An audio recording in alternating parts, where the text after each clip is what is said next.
So,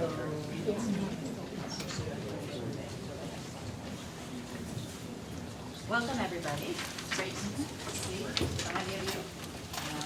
I'm glad you're here today and not on a day, a couple of days ago. I can't.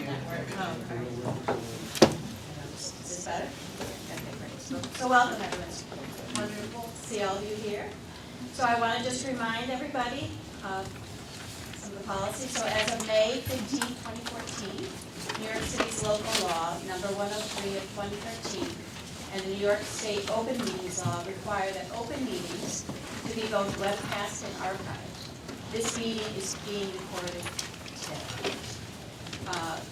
Attendees should also pre-register on the New York City Bureau of Early Intervention website for the LEICC meetings. Meetings are open to the public, but the audience does not address the LEICC members during the meeting.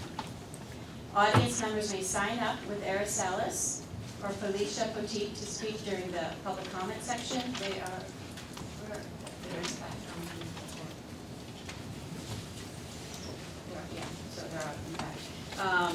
And front. Transcription is also available for the meeting. Written meeting minutes will still be made available as well. So I'd like to first introduce Lydia, our new Assistant Commissioner, which all of you know. Under her leadership, many of these many amazing initiatives have been undertaken. So as Lydia is now as our Assistant Commissioner of the Bureau of Early Intervention, her interest in disability advocacy began with her work at the New York State Developmental Disabilities Planning Council, where she developed a commitment to equity for individuals with developmental disabilities. She has been with the department for more than 12 years, and with the Bureau of Early Intervention for 9 years. And in her most recent role as the Bureau's Senior Director of Policy and Program Initiatives, Lydia created policies governing not only the work of the Bureau's 5 regional offices, but also of the 165 contracted agencies and 8,500 teachers and therapists who provide EI services to New York City children. This included engaging stakeholders to enact changes to state and federal regulations to public health law, the New York City Charter, and New York City Health Code. She also initiated several partnerships with 6 New York City universities to develop specialties and certificate programs to improve the early intervention service delivery and expand service capacity in New York City. Most recently, Lydia has advanced the Bureau's equity agenda through new partnerships with community organizations and collective impact projects. These are just a few of the amazing things she has created and under her leadership. Lydia holds a BA in political science from the State University of New York at Albany and a master's degree in public law and policy from the Rockefeller College of Public Affairs and Policy. I'd like to give welcome and congratulations.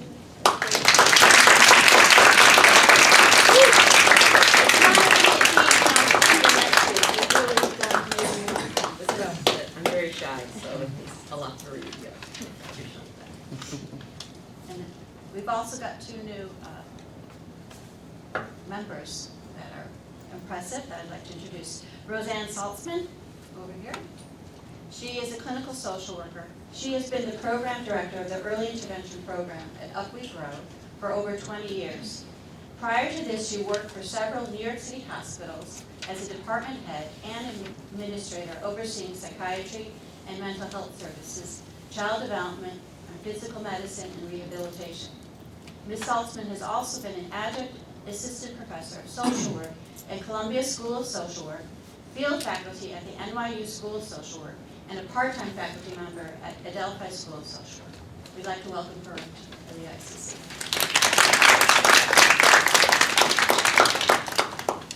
And sitting right next to her is Yuri Pollack.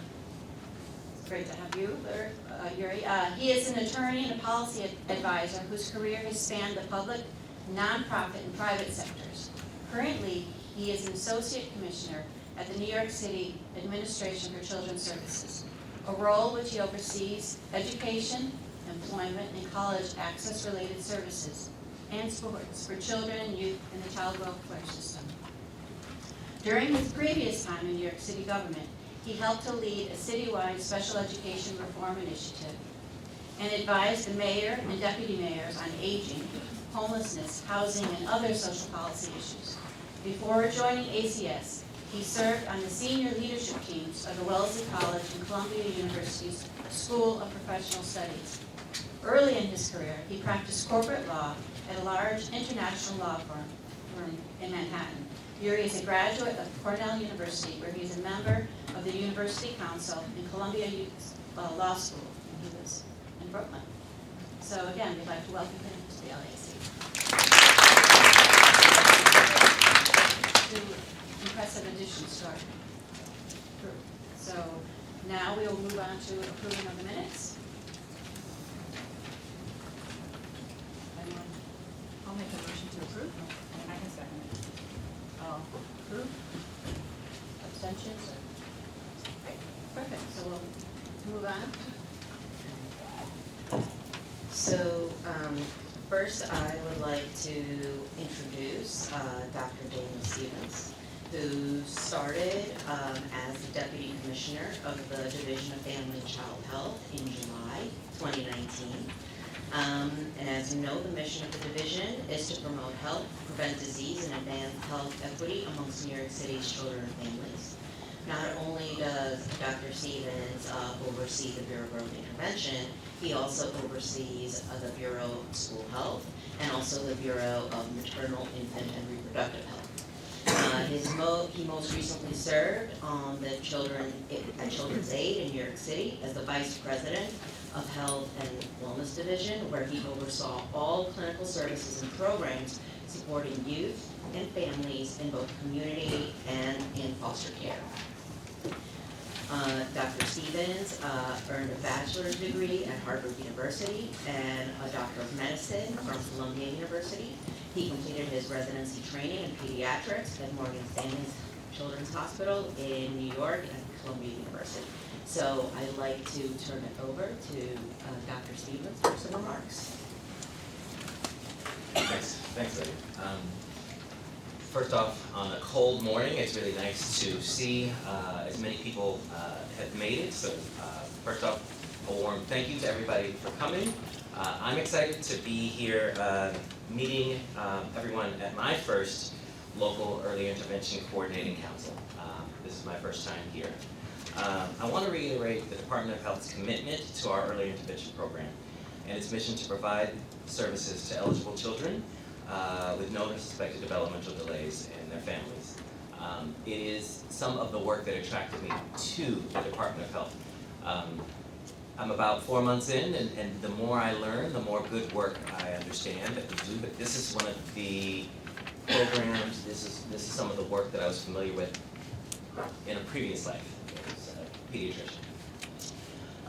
The work's impressive. I got to know it as a pediatrician and also in my time at Children's Aid because it affects some of our most vulnerable kids, and was very happy to become a part of it and to collaborate and provide some leadership. Providing early intervention services means to ensure that all children can benefit from these important services and interventions. That's why I was so glad to find that the Bureau is committed to the equity goals of improving referral and retention rates in communities with low referrals. That's really important. From previous work, having good services isn't the same as the communities that need them having access to those services. So I'm really excited to be a part of some of that work and grounding us in how to get the need to where the services are. Not only does that work require building trust with communities and changing the way the services are perceived, but it also involves a close examination of how the professionals in our programs are interacting with families once they are referred and before they are referred. And that's also a very important piece of this work. In addition, I'm committed to strengthening the early intervention programs with the relationship with other city agencies and healthcare delivery systems. So very glad to see new partners at the table, meeting partners for the first time. I think collaborating, removing barriers is really where we need to go. And the hat and the mantra that you'll hear me kind of harp on all the time is many agencies collaborating doesn't mean that has to be the experience of our families and children on the back end, right? We could be 17 agencies collaborating, it shouldn't feel like that to a family.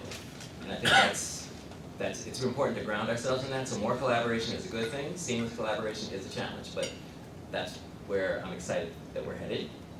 And finally, a system the size of ours can never lose sight of the importance of building our workforce, and I'm hoping to further build upon the work, the academic collaborations to strengthen the current and future EI and early childhood workforce.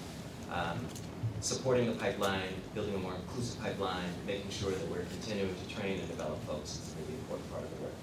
So I look forward to working with the committee and today's presentations and discussions. It's been a very kind.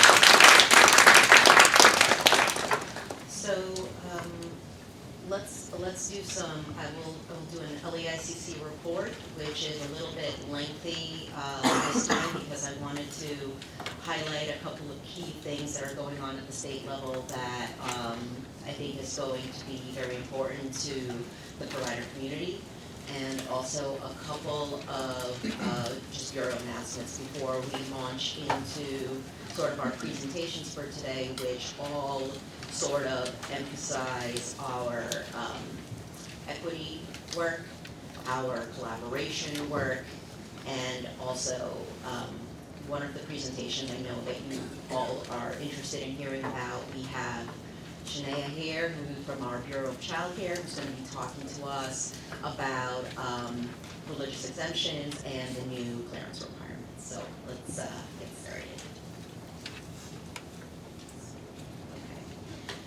All right, so a lot was discussed at the September SEICC meeting. I'm only going to be talking with you about the sort of highlighted items because I think those are the most relevant to the work here. But of course, the LEICC members received all of the various state level PowerPoint presentations. So let's start off with a bit of good news. So New York State received its determinations from OSEP, the Office of Special Education Programs, for federal fiscal year 2017. And it is the first time New York State received a fully meets requirements for its Part C program, I think at least in the last 12 years. I don't know about earlier. New York City has received a fully meets requirements for the last 3 years, so we are happy to see that this is sort of happening in the rest of the state as well. And a big thank you to the provider community for all of your work to submit the data to us to sort of inform the federal determination.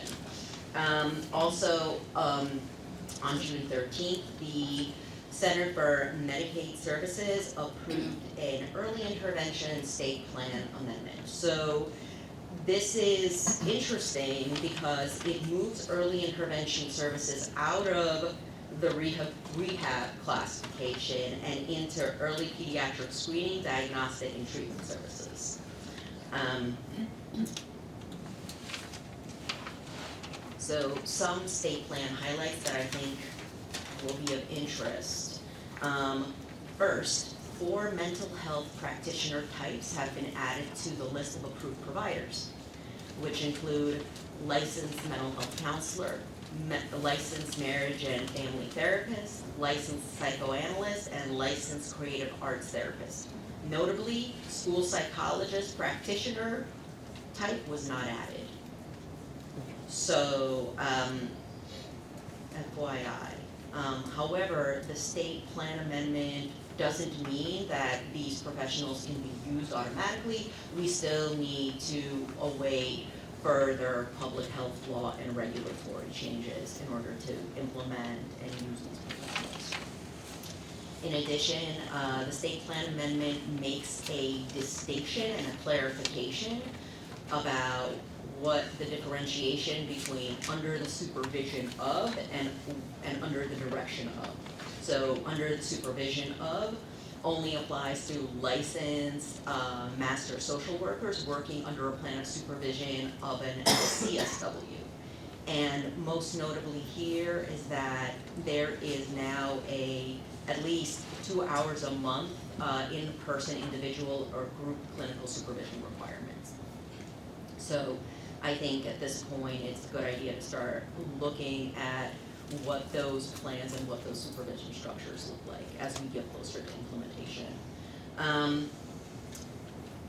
Under the direction of applies to all other therapists working under a plan of direction, right? So it's a little bit different, whereby based on each discipline, a more specific sort of plan can be delivered for those therapists. These requirements do not apply, obviously, to special educators, right?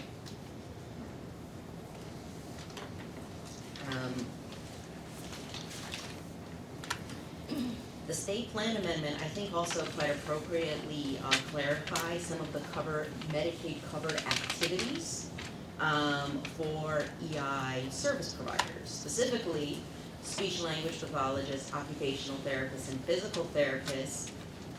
All of these services, it's now explicitly stated that they may be provided to the child's caregiver when they directly benefit the child. And I think that this has been actually a point that has been discussed for quite a while as we try to implement family-centered best practices. But I think this clearly says that if you are delivering a unit of physical therapy, that it is completely appropriate and can be billed for, where part of that intervention is with the parent when it goes toward furthering the child's ISP outcomes.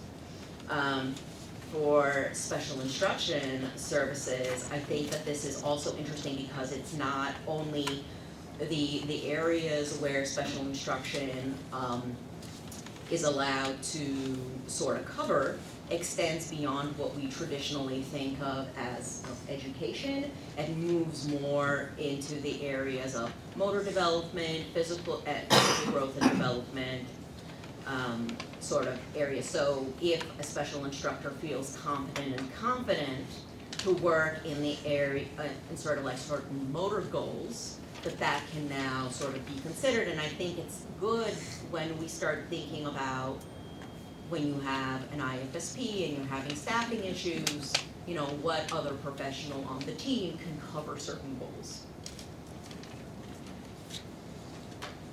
So the state launched, and we were very happy. New York City was invited to participate on it. The Provider Workforce Capacity Task Force, where the charge is to make recommendations to the New York State Department of Health to increase EI provider workforce capacity. Specifically, the items that we have asked to be on this agenda are connections with high schools, colleges, and universities that prepare students, meaning potential EI providers, a review of the 1,600-hour requirement for independent contractors, what conditional approval of EI providers looks like and under what conditions conditional approval should be given, quality assurance plans and professional requirements, and also specific emphasis on enhancing capacity of underserved areas and specifically identifying underserved zip codes. And, I will point out that underserved areas are all over the state, and so I think that, it's not just a city issue. In fact, I think the city does better than other areas of the state in terms of bringing services to children. So I think that this is very much needed because if we're going to actually take an equity approach to early intervention services, we really need to consider how early intervention services are reimbursed and the rates. So I think we're very much looking forward to starting those conversations at the state level. I just want to ask, has there been any consideration asking current people who are doing these jobs, why are they doing it? Why did they choose the field? Like, I think you need to identify how you engage young people to be interested in these professions. I think that's what we're missing right now. And I think the people who are still doing the jobs obviously have a commitment to it, and it might be helpful to talk to some of them or get some feedback from them as to why they're still doing it, how they got engaged in it, who inspired them to enter the field, so that you can sort of identify how we can, again, elicit a greater interest in young people to enter these fields. Because right now, there aren't any. The numbers are so low in most places. You talk to a lot of people at universities and others, they don't have the numbers that they used to have in terms of interest of young people in these professions. Jacqueline, you wanna talk about that? I don't know if you're having the same experience in Brooklyn College that young people are not interested in EI. Just wondering what you thought. Well, I'm just talking in general without helping, but yeah. I mean, I think part of it, Sure. I think part of the issue is just getting the word out, like just PR. And I mean, we at Brooklyn College, we have almost 500 students who are early childhood education majors, half of them special ed. And we've started to integrate more of the content about EI at the younger, right at the undergrad level, and seeing more of an interest. And I think it's also intimidation. Students feel a little bit intimidated. But I was just talking with Chris earlier too. At Brooklyn College, there's a children, youth, and family studies program, which is not an accrediting program, worrying about certification and all that. But they may be people that we may want to try to reach out to, letting them know about service coordination. So I think, sort of brainstorming ways to get the word out. And I think that, I think the other thing is that I think there's a lot happening sort of in New York City, particularly with the academic partnerships, but I think that that's not happening in the rest of the state, right? And so I think that part of our role on this work group will be to share sort of what we've done in New York City, and also some of the challenges that we've had, because it's not necessarily been sort of an easy road, because there are regulatory requirements at the state level that are challenged to work in, particularly when we want to do fieldwork placements in early intervention with early intervention providers. So that's definitely something that needs to be discussed. Yeah, I don't know if it's on or not. And then we'll go read, and then So I just would have to follow up Lydia's suggestion about where the rest of the state is compared to New York City. I don't sit on the statewide LEICC, but I do a lot of statewide work, including on the ECAC, and they've been talking about the integration of early intervention with so many other systems. And I've learned a lot that I think although we have issues with access and equity for sure, and quality for sure, many other counties across the state are not even at the level of questioning those things. So I think there's a real potential for leadership here for New York City to show what we've been doing both at the academic level and even at the using data for quality improvement level. I would have to agree. so I want to pivot over and give an update on the state fiscal agent contract and the ultimate conversion to a new case management system. So the contract was finally registered in September for Public Consulting Group, who is the entity that is going to build our new case management system that is going to replace NICE. What you will see on the slide is their projected timeline. When I reported to you last, it was April 2020. Now it's the summer of 2020. So, I think we'll see how the timeline evolves as they start gathering all of their requirements. we, New York City, have definitely submitted our recommendations based on our experience with NICE and what the issues and challenges have been. So just in terms of the current state of what the functionality of the new case management system is going to be, so there will be enhancements to what the state calls provider management, right? So they will migrate all provider information from NICE, including approval and agreement history, qualified personnel, and service models. They're going to capture all provider-related data, including type of agreement, affiliation, service categories, and various identifiers such as NPIs.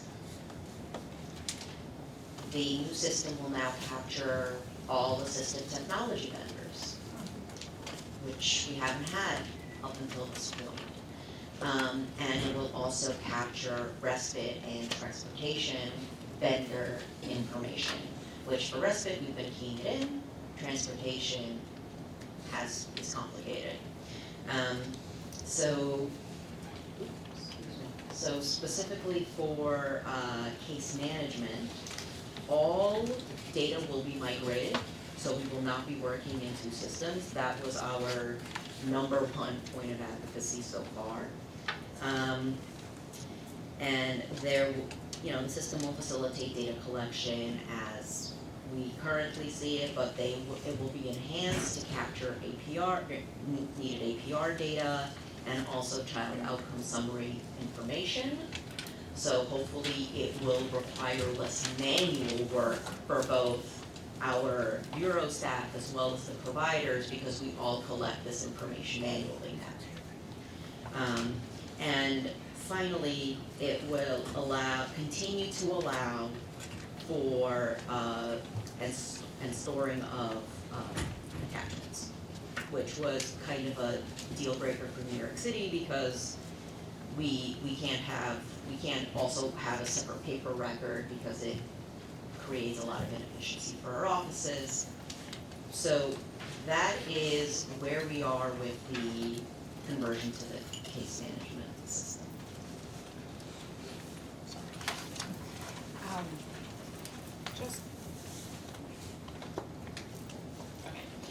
Just a quick question. I know that with the current NICE system, New York City has a special arrangement where you're able to access and analyze your data directly, where many other counties aren't able to do that. They have to ask the state. Are we going to maintain that? I'm hoping that we will be able to maintain that special status even if we move into a new database. So Nora says yes. Okay, well, Nora says yes. So, we started, we have an agreement with the state where we get a data extracting feed of our own data, in order for us to be able to report and basically be able to run the program. So we think that that's gonna stay in place. We'll tell you if we hear otherwise, but I think we're gonna be okay. And we're hoping that we're going to be able to, whatever system is built is going to have a more efficient back end, and it will allow for us to more easily analyze our data, because it was a big challenge for us to get the data into the appropriate kind of shape so that we can actually do the kinds of analyses that we've been doing, and also, share data with, various agencies and things like that in order to improve and sort of launch our various retention efforts. So I want to do just two quick other announcements, and then we will launch into our speakers. So the first announcement is I'm really happy to report that our learning management system has been up and running for 7 months. And we are pursuing quite an aggressive schedule for rolling out new trainings. Most of them are, a lot of them are obviously clinical in nature, but we are moving into having trainings that are much more about the nuts and bolts of our policies and procedures, and we hope to do that over the course of the next 2 years. And I think it'll be timely because we'll have a new system and we'll have to revise our entire manual to show the intersections with whatever the new case management system is going to be. So since we launched our assistive technology training in August, our subscription has more than doubled. And I think it shows that folks like the assistive technology training, but I think it shows a good amount of growth within our LMS. And so as we keep adding new trainings, I encourage everybody to keep signing up. And we obviously will tell you when new trainings are launched. And in order to sign up for these announcements, you can always email us at embeddedcoaching@health.nyc.gov. I think the last update that I wanted to give you is that our evaluation standards unit has launched an enhancement to our provider letter function on November 12th. So congratulations to you for making that happen. We will be providing more detailed feedback to providers in letters going forward. We will be detailing follow-up actions that must be completed to remediate any quality concerns in children's evaluations. We'll also be providing the names of the MDE team members. They should receive a copy of the letter. And we will also be asking for resubmissions to have a separate addendum where the specific issues are addressed. And New York City will no longer accept amended MDEs or amended individual reports because we need this information, all clinical information, to be appropriately integrated so that we can properly assess and so we have proper documentations of children's eligibility status. In addition, we are starting to roll out and launch new letters. We are starting to move from compliance to quality of evaluations. And so we're going to be launching a quality letter. And what that means is that the child's eligibility is on question. The IFSP is proceeding and we refuse to hold up the meeting. However, we want providers and clinical supervisors to specifically know that there were some clinical quality issues within the MDE that you may want to sort of utilize that information and integrate it into your work with your evaluators. So I think we are going to come on and if there's any questions. I'm sorry that the SEICC presentation was so long, but I thought it was important for everybody to know where we were with the new data system. So I think we're gonna have Kendra Higgins, and Dolores Jordanelle.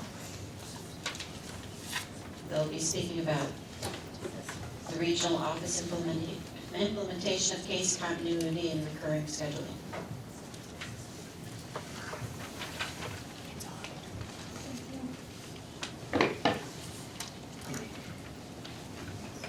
Good morning.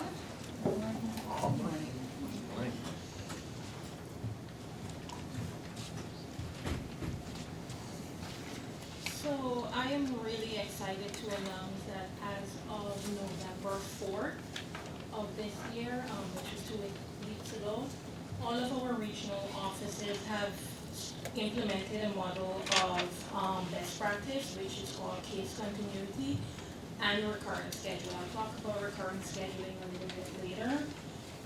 What case continuity really means is that from the time that, at the initial IFSP, the EIOD that's assigned to work with the child will continue to work with the child throughout the child's life in the early intervention program.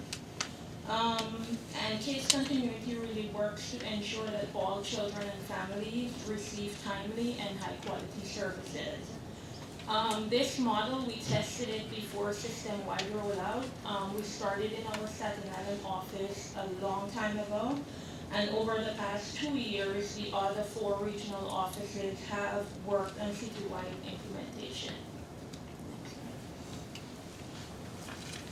There are a lot of benefits to case continuity, but these are just a few of them that I will mention. Case continuity reinforces a family-centered and team approach by providing an opportunity for the EIOD to develop an ongoing partnership with families. It makes it easier for information to be shared, and it enables families to make informed decisions based on their concerns, their priorities, and their resources. And as I mentioned before, the EIOD that's assigned from the initial IFSP is the EIOD that will continue to work with the family throughout the life of the child's involvement in early intervention. And it also prevents the parent from having to repeat their story and concerns to different individuals. It also gives a better understanding of the child's case, and it supports a better relationship between the family and the EIOD by building trust from the onset. Now, recurrent scheduling. Recurrent scheduling is kind of patterned after the likes of a doctor's office. So when you go to a doctor's appointment, you know when your next appointment is. So at your current IFSP, you're given information for 5 months ahead when your review meeting is due. So this again has been in effect across all regional offices since November 4, 2019. So we offer families future meeting dates. And this, one of the benefits of that, it ensures that the meetings with families occur on a timely basis, and it reduces the possibility of gaps in expired service authorizations. And it's important to note that recurring scheduling does not change the regulatory responsibilities of the ongoing service coordinator. The ongoing service coordinator still is responsible for submitting the meeting request, the IFSP meeting request and confirmation form to the scheduling unit in their regional office. And again, it's important to note that the IFSP meetings will continue to be scheduled at a time and location that's convenient to the family. So case continuity and recurring schedule will allow us, New York City Bureau of Early Intervention, to build stronger relationship with families. It will reinforce consistent practices across all of our regional offices and strengthen collaboration between us and the provider community. Dolores and I are here to answer any questions you guys have generally.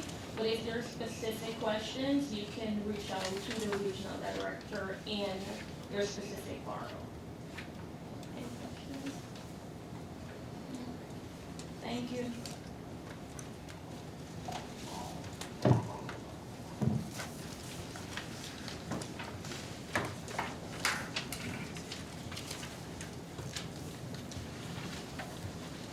Thank you. Terrific. We're going to have Nora Buffett providing the data report. Good morning. Morning.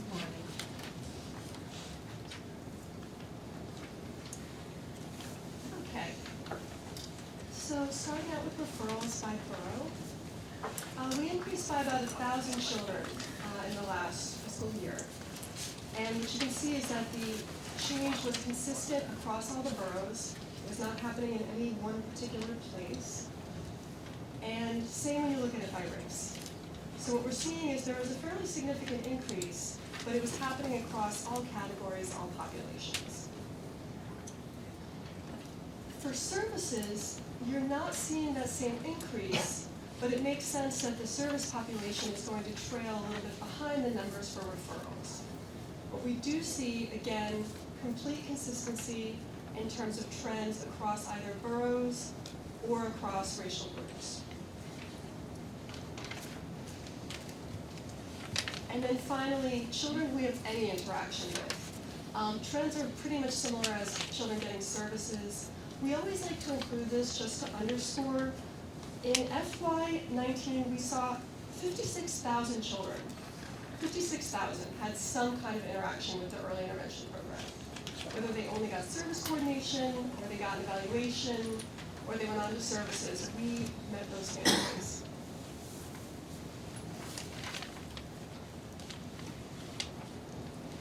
And then the waterfall. So you recall that this is a cohort-based analysis that takes children from their first referral, and children are often re-referred, and follows them through to services.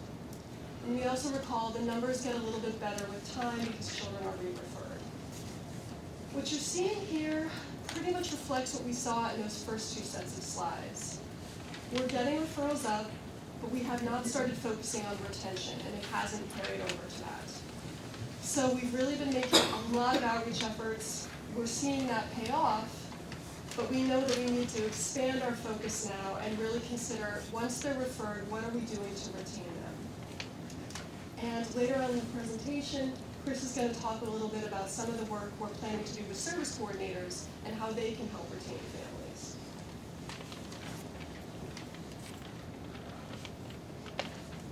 And finally, we always include this slide from a very programmatic perspective to remind everyone, we don't believe that 8% of New York City children under 3 have no insurance. We believe they have no insurance recorded in NICE. And we're going to continue to repeat this for many years. I don't know how the new system might help address this. But the thing to remember is insurance helps us sustain the program. Insurance information should be collected and reported on all children. So that's the data. Do we have questions?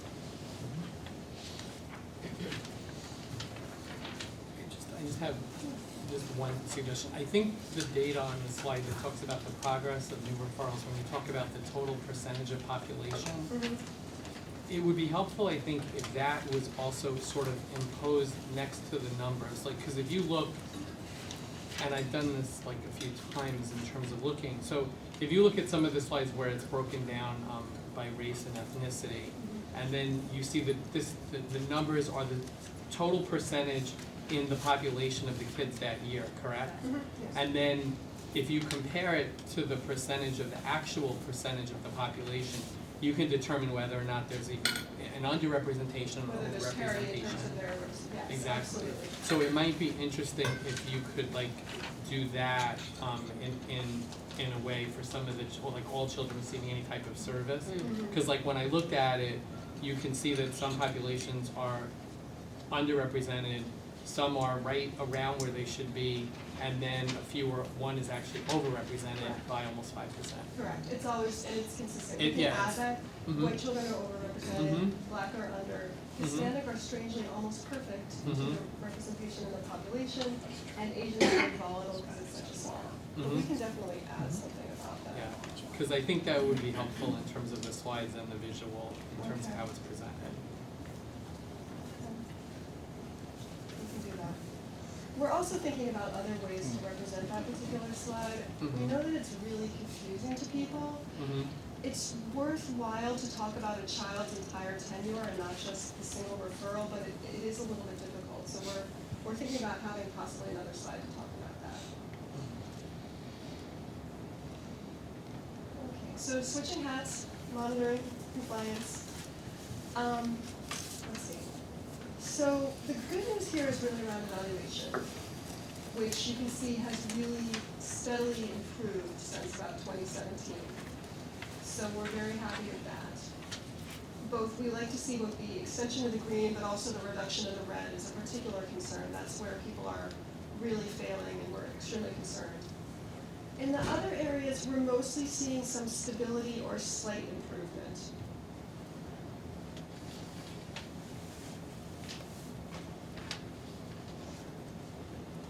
Does anyone have any questions about that?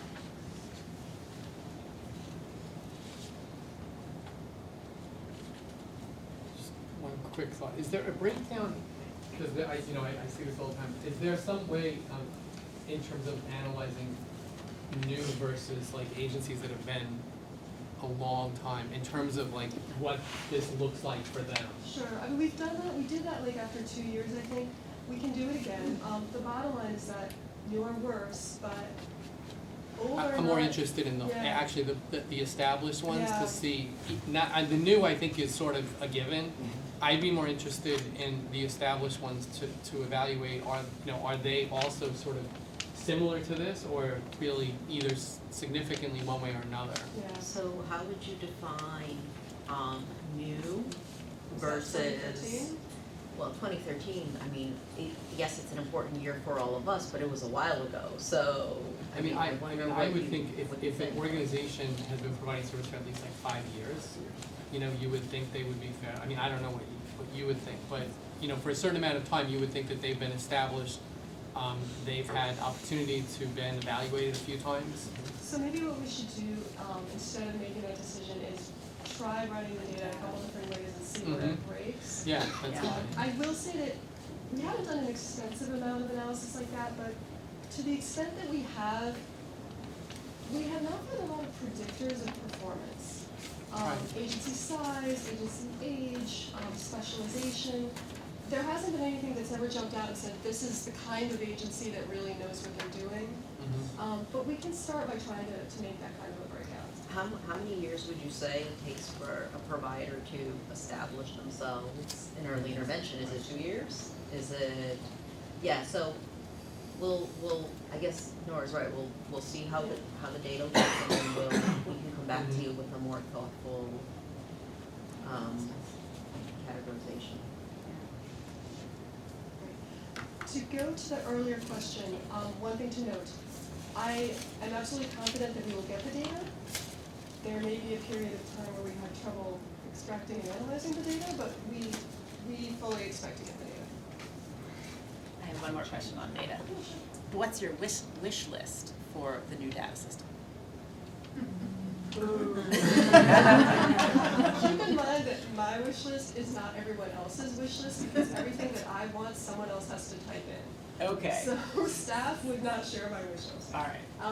We actually get a lot of great data out of NICE. The biggest challenge has been able to analyze it. It's just extraordinarily complex. So maybe ease Just of. a simpler database structure, preferably not a star or snowflake, would be great. Okay. Relational database, like 10 tables or less. Great, thanks, Nora. Now we will move on to the update of the United for Brownsville project. We'll have Casa Vele, David Harrington, and David Alexis.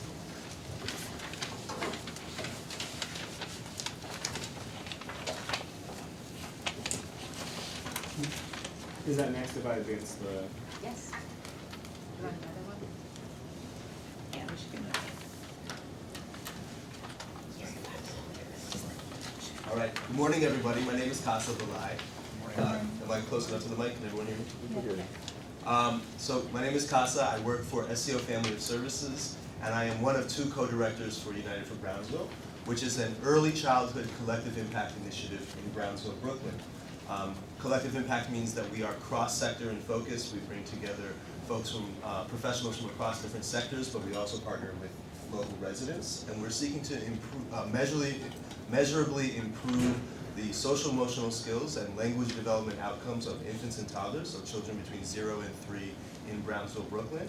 And related to that, we are building a sustainable community infrastructure that positions parents and caregivers alongside service providers from across different sectors to work collaboratively towards those goals around social emotional skills and language development. And I'm David Harrington. I'm the other co-director of United for Brownsville. And I think to understand what we're doing, you kind of have to understand how we operate. So just quickly, this is an org chart. And one of the cool things about the org chart is I think there are representatives of almost everyone on this chart in the room right now. But essentially the way we work as Collective Impact is we're at the bottom of the chart. United for Brownsville, the backbone is me and Casa. And we come from 2 different organizations that are listed on the left side of the screen. So I work for Community Solutions, which is a nonprofit that nationally focuses on ending homelessness, but uses collective impact as a method for doing that. And CASA works for SCO Family Services. And then we have our stakeholder groups, which are a leadership council composed of leaders from city agencies, nonprofits, advocacy organizations in the business world who are interested in early childhood education and services. We also have a family advisory board, which is composed of residents of Brownsville and myself. Sorry, I myself am a member of that. Exactly. And we have a provider action team, which is composed of health, educational, and service providers, social service providers who are working in Brownsville. So if you hear us say service provider, in our context, service provider means anyone working in any of those fields. And where the Bureau of Early Intervention sits actually is kind of straddling both the provider action team, because Lydia and Nora and other folks have been coming out to a lot of those meetings to talk about early intervention in Brownsville with us, which has been a really great partnership, but also coming to our leadership council meetings as well. So I'll just say very quickly that really at the heart of our work is a family advisory board, which is composed of about 20 families that are raising their children in Brownsville, Brooklyn. They help us to start planning conversations, they surface priorities, and they help us plan projects and activities such as our work intersecting with early intervention. But rather than hearing from me about the Family Advisory Board, we brought David and Alexis along so we can hear directly from that. Yes, so one of the best parts of being a member of the Family Activities Board is an opportunity to have a bigger impact in a lot of the programs that have been available to improve outcomes for our families in our community. There is a very big, I think, a lot of stigmas and biases that have been present that institutions in very, I think, direct and indirect ways have altered the course of development for many members in the community. And having a chance to have a direct hand in that, and having that our experiences as people who have experienced some of the worst, and treat it as a form of expertise is something that I think is not only just gratifying, but I think creates the conditions necessary for us to empower ourselves and also make a difference for ourselves, for family, and hopefully something that can be used and make a difference all over the place. So. And the corollary to the Family Advisory Board is the provider action team, as I said before. And this is a group of local service providers. We have participants from over 40 different agencies and programs that are operating in Brownsville who come to those monthly meetings, as well as Family Advisory Board members also attend those meetings. And they're really great local planning sessions. And we think that together the Family Advisory Board and the Provider Action Team really act as a think tank. And then it's the role of the backbone staff, CASA and me of United for Brownsville, to take the ideas of the think tank and help propel them into action along with the help of our local stakeholders and other partners. Is there anything else you want to add about the past? Only that I think the reason that we have such strong participation with over 40 provider organizations that operate in Brownsville is that we've assembled this family advisory board that really harnesses the wisdom of people who live in Brownsville, and I think that's been a departure from the way traditional collective impact has worked. So the provider action team is core to what we do, but I think what distinguishes us and what really propels us forward is having a strong family advisory board of local folks from Brownsville.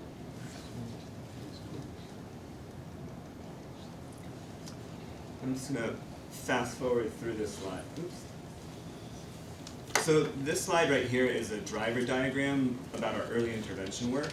And it really started at the bottom with the green box. And through conversations with local stakeholders, and as well as with the Bureau of Early Intervention, which began about a year ago actually, we definitely heard that there were inequities in the way Black and Hispanic children in Brownsville in particular were going through that waterfall, the early intervention waterfall, from referral to ultimately accessing services.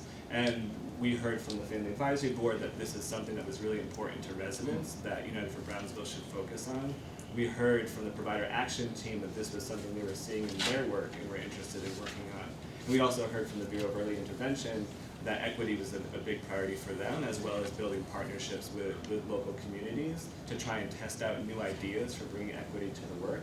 And so this seemed like a really promising path for us to start on about a year ago, and so we began pursuing it. And over a series of many different meetings involving at least 60 different stakeholders, some large group public meetings, some individual like in-depth conversations, we began sort of looking into the problem. And with data from the Bureau of Early Intervention, we hit upon two things. One, that Black children in Brownsville, compared to citywide counterparts, were under-referred to early intervention. And two, that Black and Hispanic children were not moving through to the next stage of evaluation. And we thought that we could achieve equity if we could tackle those two particular points, which are the yellow boxes you see second from the bottom. And then we began talking to folks and trying to figure out, well, what are the reasons for these inequities, these specific data points that we see? And we began collecting ideas for that.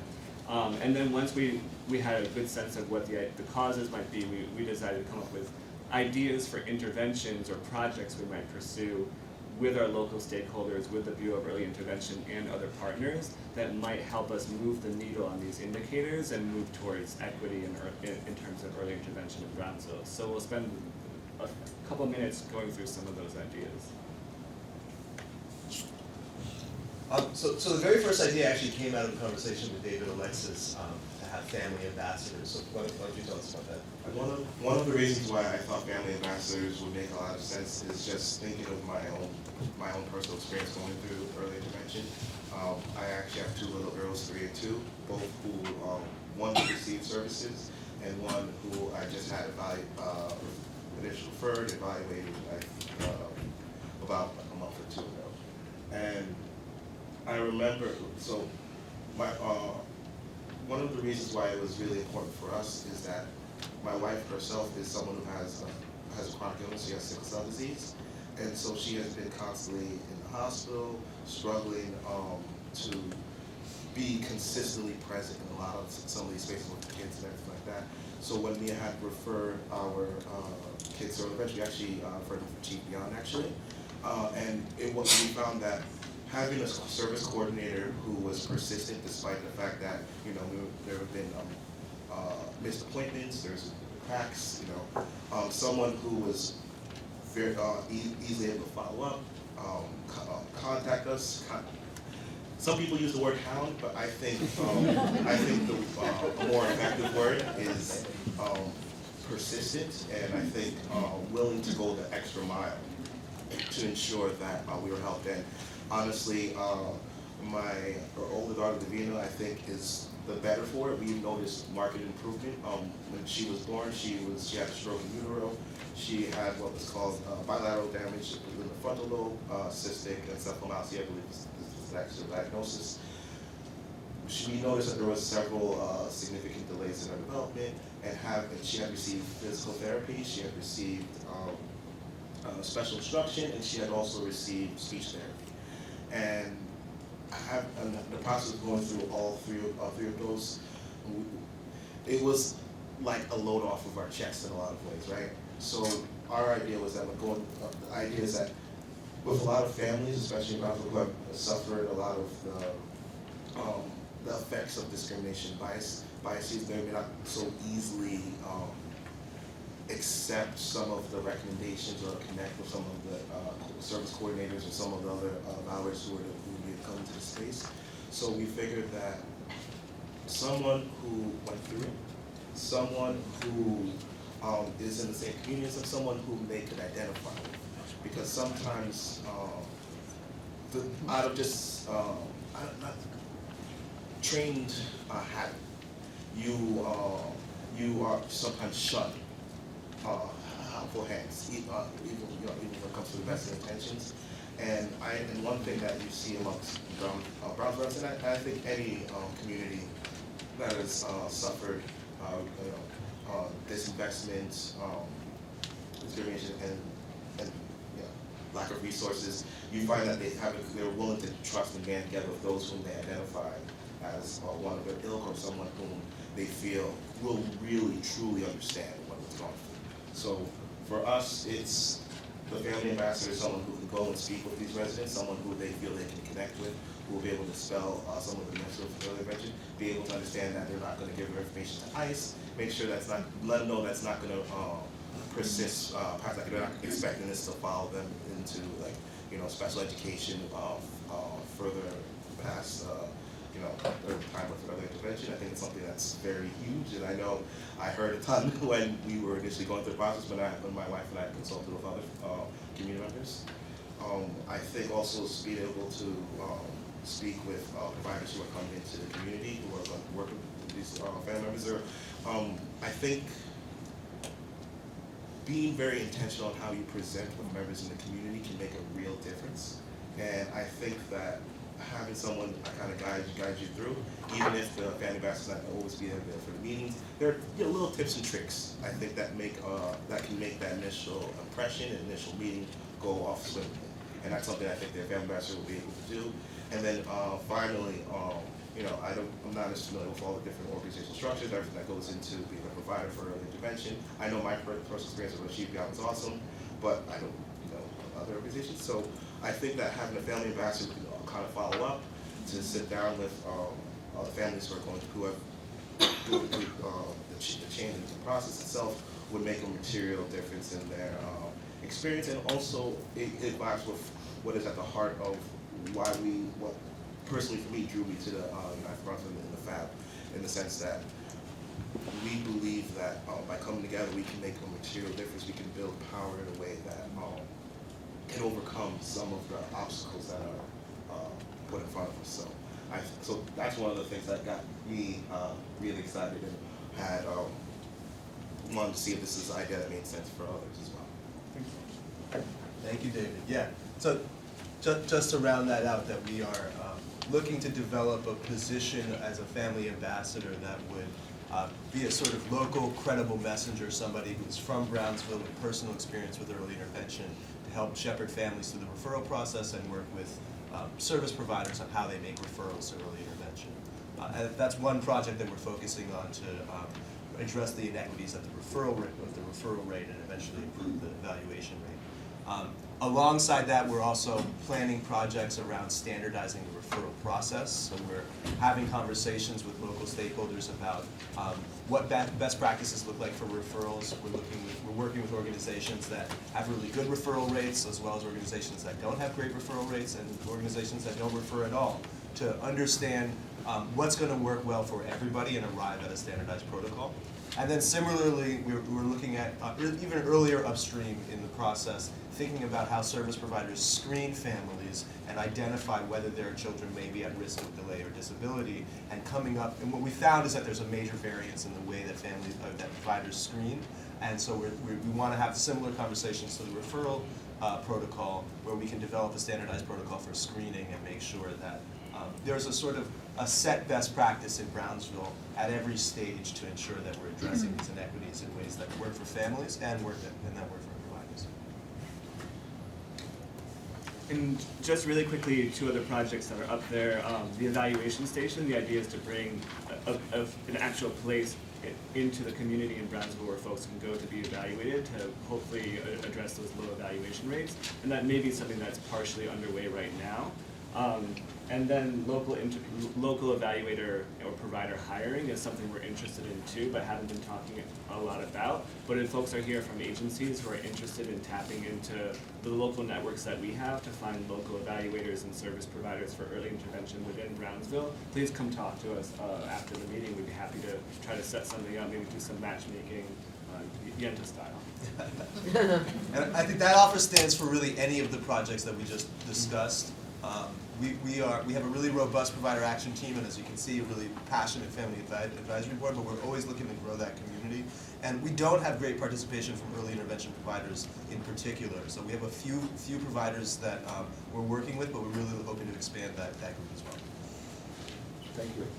And I think, I just wanted to say that I think it's a really good opportunity for some early intervention providers to specifically join the conversation around the referral protocol and, you know, sort of what has been early intervention providers' experience with sort of getting referrals or working with various referral sources in the community, and sort of what would you recommend to be some of those best practices? I think that there is, I think that there's a lot of opportunity here, because if you could shore that up, I mean, obviously there's benefits to the community, but there's also benefits to providers and ultimately the early intervention system. So I think that that project in particular is one that the early intervention community should really, really consider shoring, you know, sort of supporting.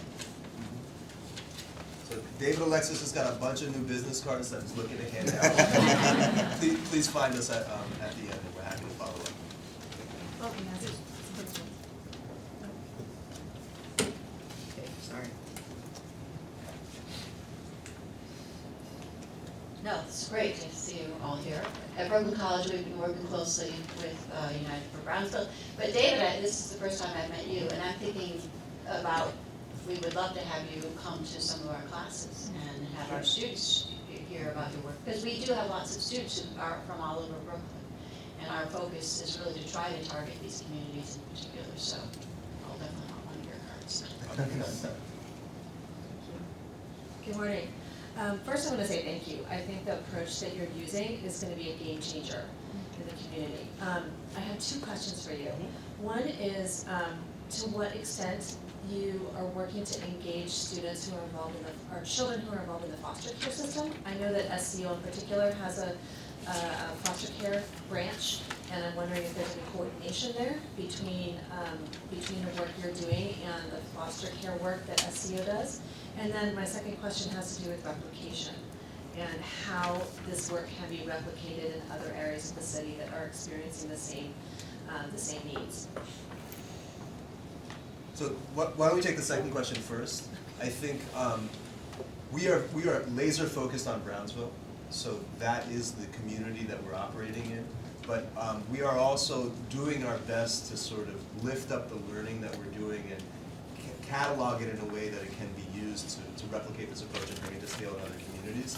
And so that is just to say that the first thing that we focus on when we sit down with other collective impact initiatives is not to focus on the projects that we're launching or even the priorities that we have, but to ask about organizational structure, which is a way to bring up the importance of involving local voice and local residents in this work.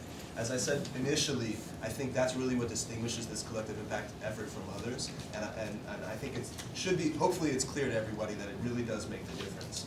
The insights that we arrive at because we're able to harvest the wisdom of folks who have lived experience is really critical to our work. So we are part of networks and relationships with other organizations around the city that are interested in this approach, and we're seeing interest grow to that end. And I would say that we're not going to jealously guard anything. Like, I know that the challenges in different communities regarding early intervention may look different than they do in Brownsville, but the family ambassador role, we're happy to share any details of that, for example, and help others learn from that, knowing that it might need to be adjusted to the specifics of another community. And I guess in answer to your second question, SCO does have its own foster care program. It's actually the largest foster care provider in the city. So they're at the table, but other organizations as well are thinking about how this influences their foster care work. Grand Wyndham is one. So I think it will be interesting as we have these conversations around referrals and screenings to see where the differences lie for the foster care context in particular. And that, I think, lies ahead for us to explore. Oh, just terrific.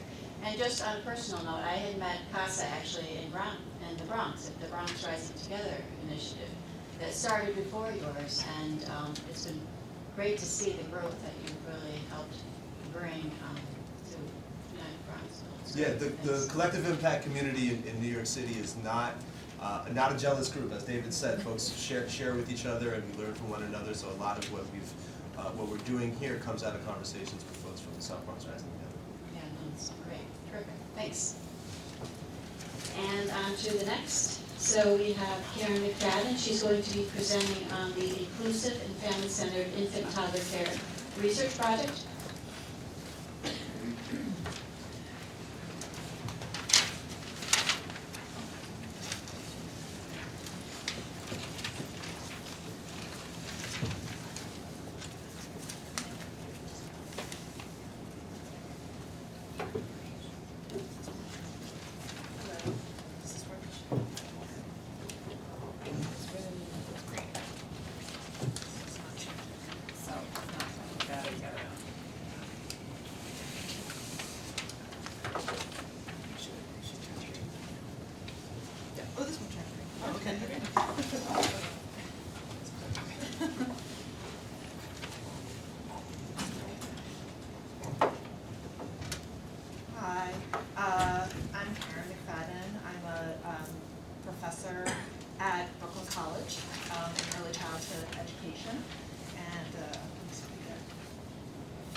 It's, I think, very fitting, and I'm sure it was planned that way, that I would present after the United for Brownsville, because we have been working with them on this project, and then we've also been working with the Bureau of Early Intervention and now the Bureau of Child, which we've titled Inclusive and Family-Centered Infant Toddler Care Research Project.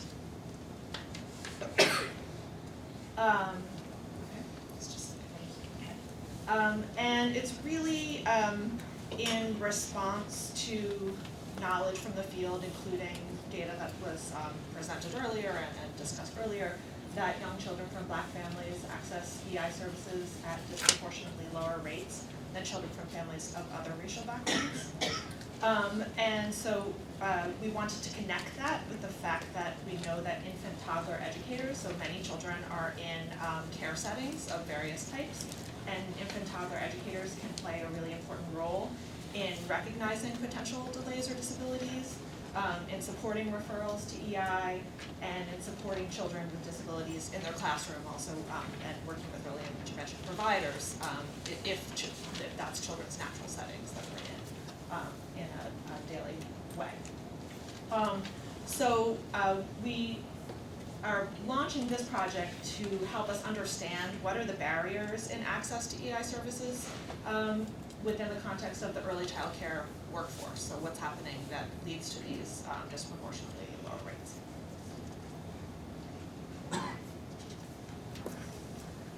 So we worked with the Department of Health and Mental Health to identify neighborhoods in Brooklyn where EI referral rates were particularly low or disproportionately low compared to averages. So we will be, we're interested in talking to infant and toddler educators in Bedford-Stuyvesant, Brownsville, and East Flatbush.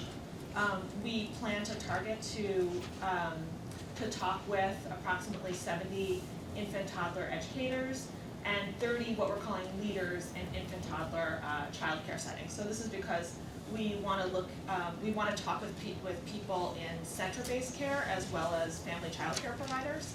So family child care providers might be both the primary child care provider who's having that face-to-face interaction on a daily basis with children, and also be the leader, but then in center-based settings, we want to also talk with administrators and education directors and other folks besides the people who are in day-to-day classroom settings with infants and toddlers, including early Head Start.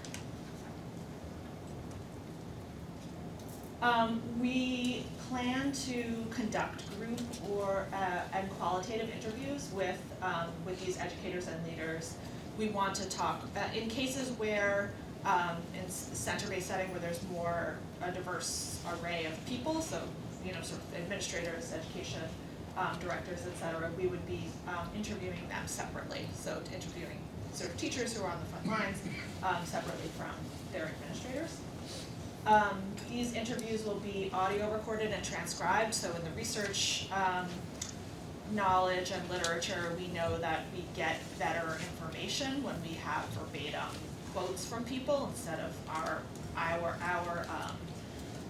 remembrance of what people said. So we want to make sure that we accurately reflect exactly what people are telling us, and that's the purpose of audio recording and transcribing verbatim what people are saying versus taking notes and us paraphrasing what people are saying. So we will be conducting these interviews as well as collecting a brief survey that gathers educators' demographic and professional background and their early intervention knowledge. So we're looking to understand what they think about family-centered practice and what they think about inclusiveness, including children with delays and disabilities in their care settings. And we will be able to give teachers and administrators $50 Donor's Choice gift cards for their classroom, so that they can sort of make a decision about resources that they want to have for their child care setting that we can provide them with as a thank you for their time. So the qualitative questions that we will be talking about with infant toddler educators and leaders include questions about their knowledge of child development, how they understand family-centered care and early intervention, their experiences with the Bureau of Early Intervention, as well as with early interventionists who may or may not have, they have interacted with in their care settings, as well as the supports that they need to increase access to EI, inclusion, and family-centered care. So we want to know, how can we better help and support these people to be able to serve children and connect them with the services that they may need. So these, and then below that, those are some of our specific research questions that we'll be asking. What is your understanding of early intervention and child development? What do you think about EI services and barriers or opportunities to accessing EI? What practices do you engage in to support access to EI services and to work with children and their families? How do you perceive your work and experiences with children and their families and with EI providers? And what do you identify as areas in your practice that you would like support, from the Bureau or from other sources? So I think it's really, as I said, I think it's fitting that we follow what people from United for Brownsville were just talking about. So this is sort of like a baseline level to understand sort of how do you understand the early intervention system, how do you understand when children may or may not be at risk for delays or disabilities and should be referred, what do you do, what is that process like, what is it like talking with families to be able to connect them to these types of services. So it's really sort of hopefully to provide some kind of a baseline understanding of what's currently going on so that we could hopefully provide responses that would help to increase referrals to early intervention. So our next steps, I'm happy to say that, so we were approved by Brooklyn College IRB earlier in this last spring, but we've just, yesterday morning, have been approved also by the New York City Department of Education, since all early learn classrooms and family child care networks and other types of care settings that we're interested in interviewing are now under the auspices of the Department of Education. And we anticipate starting to collect data, well, now that we have received approval immediately, so in December, the rest of this month and in December, and we have the ability to continue data collection into March of 2020. We will come back and report our findings and recommendations to LEICC at the completion of our project. And please recommend child care providers that are serving families in the 3 targeted neighborhoods, serving children that have children aged 0 to 3 in those settings to me, and that's my email address, and we can come talk to me also. I'll distribute that information. So thank you for giving me time to talk about this, and from our funders, the New York Early Childhood PDI and the Isaac Simons Foundation, and we're so grateful for the valuable collaboration also with the New York City Department of Health, Bureau of Child Care, the Bureau of Early Intervention, as well as the New York City Department of Education's Division of Early Childhood.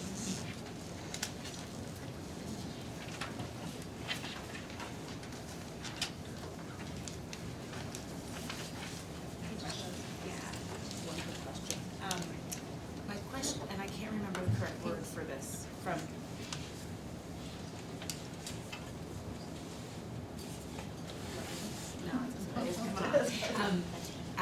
thank you so much for a lovely presentation. It sounds like you'll gain, and we will all gain from your research, a lot of key information. I'm sitting here struggling to remember the term for infant and toddler child care, where centers specifically have the teachers stay with the children until they're 36 months, that they don't transition from room to room. Yes. And I know that that's a quality indicator, but I didn't hear you mention it in your variables. Right, yeah. Do you remember what the word is?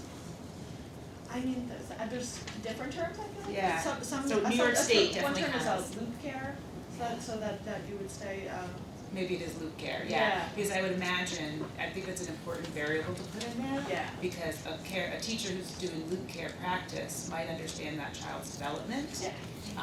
Or the alternative, if they've been with the child so long, they might not notice the delays, and a new teacher may be more likely to see a problem that they didn't. Absolutely. So it That's really absolutely- could be a variable that would go either way. Yes.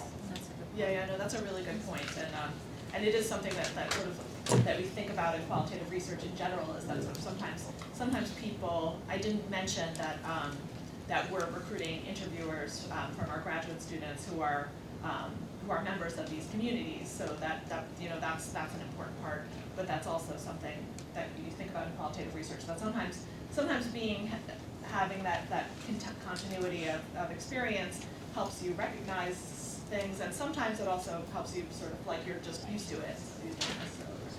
Yeah. So thank you, that's something that we'll definitely include as an understanding, you know, sort of what teachers are doing. I guess just hearing some of what our United for Brownsville partners were saying in terms of, you know, that connection between seeing something where the teacher might think that there is a concern about a child's development, and then being able to translate that into actually having an effective conversation with a family, where the family, you know, both feels supported by the child care provider, but also feels confident to make the referral to early intervention. I think that's really what we're interested in sort of understanding better, because there are many disconnects in the way that this information is presented to families along the way. And so I'm just actually remembering when we were sitting with CUNY Professional Development Institute, and Shania from Bureau of Child Care was actually at that table. It was actually her idea. And I just wanted to say that it was her idea that we do this particular kind of study to see sort of what is the quality of those interactions that are happening between child care providers and families of very young children. So I think we as a bureau, obviously, and as a partner, are very interested in learning from the study and seeing how we might change our practice and our policy moving forward to really shore that up. Yeah, and I think that's so important as an educator myself, who you know, teach early childhood educators. I definitely hear lots of stories of their not what they know about children, and how they have these conversations with parents that are, you know, anecdotally can be just sort of, I think, you know, challenging might be a word, but I think it has to be really ongoing, you know, so it's gonna sort of take some time, but I think that we also don't really have a lot of systematic, I have a lot of anecdotes about it, but we don't have a lot of systematic data about it, so that we're really excited to be able to sort of try to provide that. I just had one question. I saw that you're going to do it until like 36 months, 0 to 36 months. Yes. So, Well, for educators that serve children 0 to 36 months, so if you're in a classroom, in a classroom with 3-year-olds, then we would be more looking for people who are in classrooms with younger children. okay, Does that because make like sense? after 36 months, early intervention is like, you know, that's what I just wanted to point out that. Exactly, yeah, and to your point, I think that there's a lot of different arrangements for, you know, how old are the children that educators are with, you know, so in some places they might say like, this is a 2s classroom, this is a 1s classroom, or younger ones, older ones, but in other places they might be sort of, and obviously in family childcare it's all mixed ages, and so whether or not that. So the other one is like you're going to do the qualitative questionnaire. Are you going to compare it with anything to see the knowledge of that, or with anything, any denominator you have in mind? Can you repeat that? I'm not sure we were clear. No, you said you're going to do the questionnaire with the provider, and then are you planning to compare it with standard? What is the standard that you have in mind? Or we're just taking the step back, that's it? Well, in general, the project is taking a qualitative approach because sort of more standards-based, something would be a little bit more on the quantitative side where you had something to compare with. And I think there really isn't a lot of systematic data in this area, so qualitative data is a more exploratory sense so that you can really understand, like instead of, if we already knew what the answers were, then we could ask, where do you fall in relation to those questions, but in qualitative data you say, maybe I don't even know the right questions, maybe I'm not asking the right questions. So you have a semi-structured questionnaire so that we have questions that we're interested in asking, but it can take a number of directions, sort of the technical term would be probing, so we have, if that question doesn't make sense to you, does this, sort of, can I ask it in a different way? So, yeah, so it's a bit open-ended and exploratory. I mean,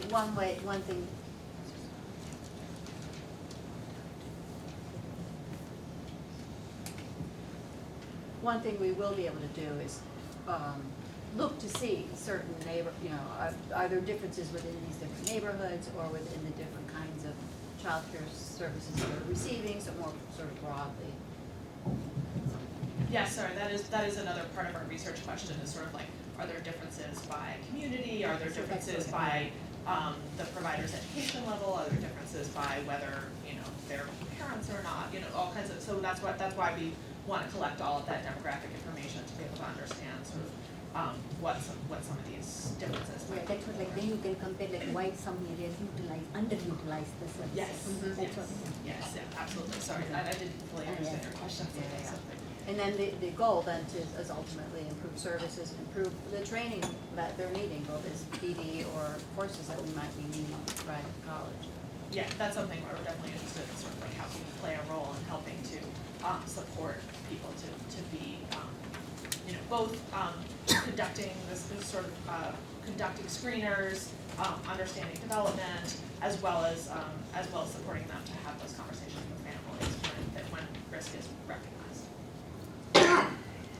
Thanks, Karen. All right, now we will move on to Shania presenting on the religious exemptions and state child care regulations.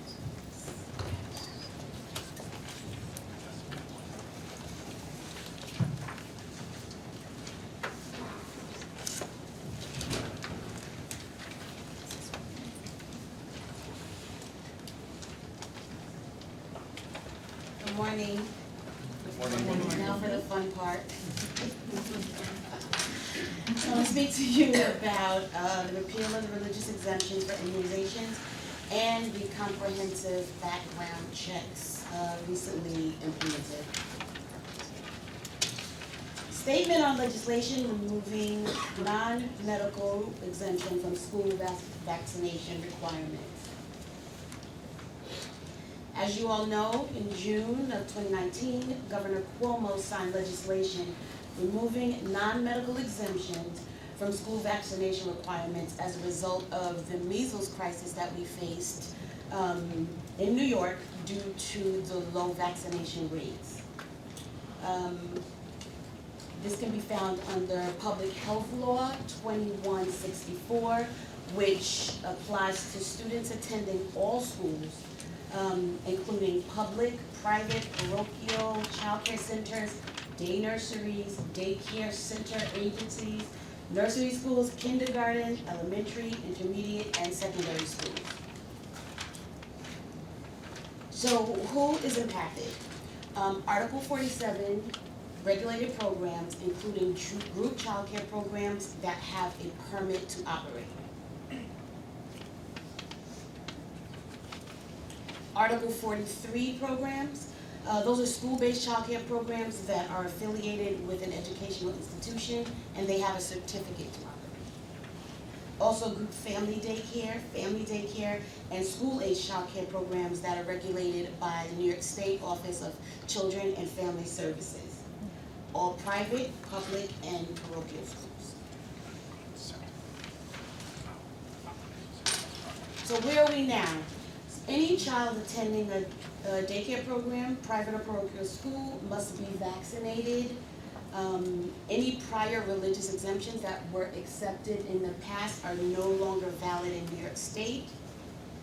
Parents and guardians of unvaccinated children have to demonstrate within 30 days of the child's first day of attendance in school that the child has age-appropriate doctor's appointments scheduled for the next follow-up doses so that they can be in compliance with the ACIP immunization schedule.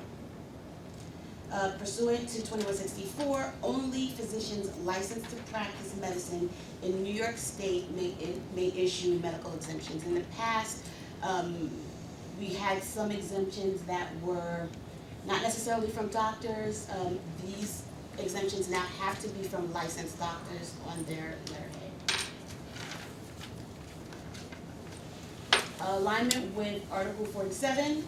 In order to get this new law aligned with Article 47 through a formal process that includes public comments and a public hearing, which is actually happening today at Gotham, revisions to the health code are currently being proposed to the Board of Health. The revisions will align Article 47 of the New York City Health Code, which you know governs childcare, the regulation of childcare in New York, with the new state law regarding immunizations, as well as the removal of the religious exemption allowance for the influenza mandate. We were already in the process of amending Article 47, 43, and 49, so we were able to get this in there. And this will all, if passed, will also apply to the influenza vaccine. A valid medical exemption. As it said, it has to be on a medical exemption form approved by the department. The Bureau of Immunizations also has samples of the forms that can be used. They must be signed by a physician licensed to practice medicine in the state of New York. They have to contain sufficient information to identify the medical contraindication to a specific immunization. And the department recommends that healthcare practitioners consult the ACIP. Please note that the guidelines under the ACIP recommended vaccines include some that we don't require in New York State. Valid medical exemptions must also be confirmed annually or at the time of expiration if they are for less than a year.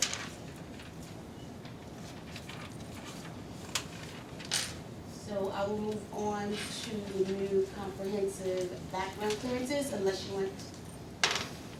Just a quick question.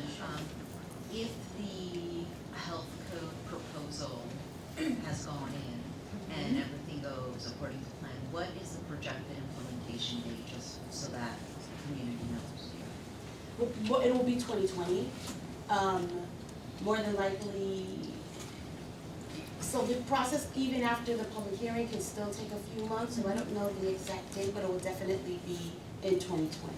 So I can, in the first part, or so if you let us know, we'll let folks. yeah, I would have to get back to you with the proposed date, because after the comments, there could be another set of, I just want to ask the forms, are they available on the Department of Health website in New York City? yes. They are, And you okay. can also go to the Bureau of Immunizations website. Okay, great, thank you. Comprehensive background clearances. Effective September 25th, 2019, the Child Care and Development Block Grant, affectionately known as CCDBG, also called the Child Care Development Fund for New York State, which is the primary source of child care subsidies for low-income working families to improve child care quality. Any state receiving funds under the CCDBG have to adhere to their requirements, which include inspectional cycles, staff training, and security clearances. In 2014, CCDBG was reauthorized and the clearances were updated and changed. And so this is where we are now. New York City are in compliance with most of CCDBG as far as the inspectional cycles, but the change in the security clearances are what impact us the most.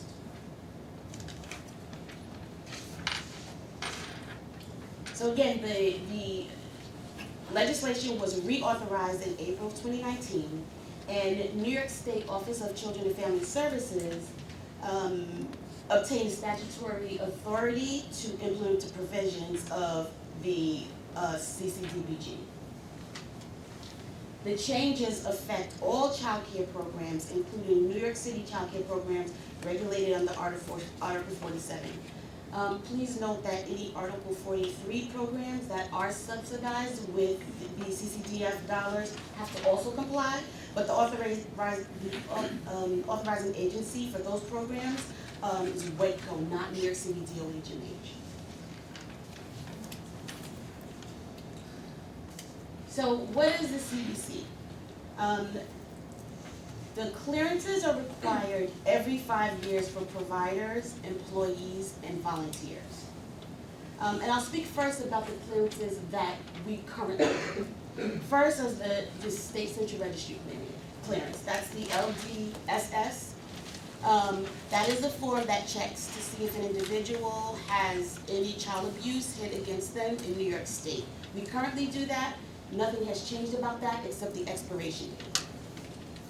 The second is the SEL, the New York State Staff Exclusion List. Many 4410 programs, EI programs are already using this self-exclusion list. This will be new to some child care centers. The New York State Department of Criminal Justice Services and the National FBI clearances are currently screened under New York City Department of Health, Department of Investigation fingerprints. So if you were fingerprinted by DOI, we already have those clearances, or we've already been doing those clearances for you. Those are not new. They are also cleared under PECS. So if you were fingerprinted under PECS, under New York City DOE, again, those clearances were also provided under PECS. What is new is the National Sex Offender Registry, the New York State Sex Offender Registry, and out-of-state checks for any place that an individual has lived in. So we provided a matrix that will demonstrate what will apply to group child care programs. When the state released the clearance requirements, they released a packet, many of you may have heard, called the 6,000 packet. Includes a lot of documents, and the 6,000 packet is what has to be completed and used to determine if a staff member is eligible. We amended that packet for group child care programs because we didn't require all of it, and the state allowed us to do that. We call our packet the A-Series packet. Most of you should have received the A-Series packet by now and are currently using it to screen new staff. The A-Series packet includes 4 elements that I'll discuss in the next slide.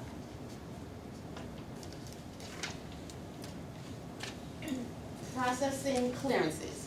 I'm going to talk about what programs are required to do, what DMH will do, and then the turnaround time. First, programs are required to have their staff get fingerprinted, either by DOI or DOE. Where an individual is fingerprinted depends on who the program contract is under. So if it is a DOE contracted program that includes Early Learn, 3K for All, or UPK, staff can be fingerprinted through PECS. The program is not a DOE contracted program, staff must be fingerprinted through DOI. If the program offers classrooms that are not funded or contracted through DOE and classrooms that are funded, you may have staff who have to obtain both sets of fingerprints. 4410 programs, and this might be some new information we learned yesterday, 4410 programs must be printed by both DOH and DOE. So that is DOI and PECS. After an individual is fingerprinted, they must complete the LDSS, that's the SCR form, and enter the individual, each staff member's information into the online clearing system. Once they do that, they submit it for review, and DOH's CCU unit will submit it to the state for a result. The program will then submit an A1 and A2 document to the DOH/MH CCU. What DMH will do is, again, submit the saved SCR for processing, request and obtain clearance from the State Offender Registry, the Sex Offender Registry, the SCL, the SCR, DOE, and/or DOI, and if applicable, all states that that individual has lived in. DOH will then provide a final or conditional eligibility letter to the program and the individual, informing them if they are eligible to work, ineligible to work, or conditionally eligible to work. If required, DOH will process any appeals. We're currently working with our legal department to determine what that's going to look like. But generally, individuals who are ineligible to work, there's no appeal process. Turnaround times. We can't provide an actual turnaround time. We're very, very early in the process, and there have been a lot of situations that have extended the turnaround time, which I'll talk about in the next slide. But results or the eligibility letter will be obtained faster if the application is complete, if there are no findings, and depending on how many states the individual has lived in, because we literally have to check every single state. And also the number of inquiries that we receive.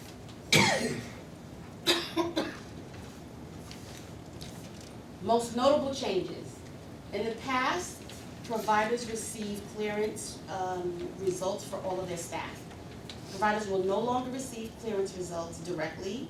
They will go through CCU. The CCU will take those clearances and provide a letter of eligibility.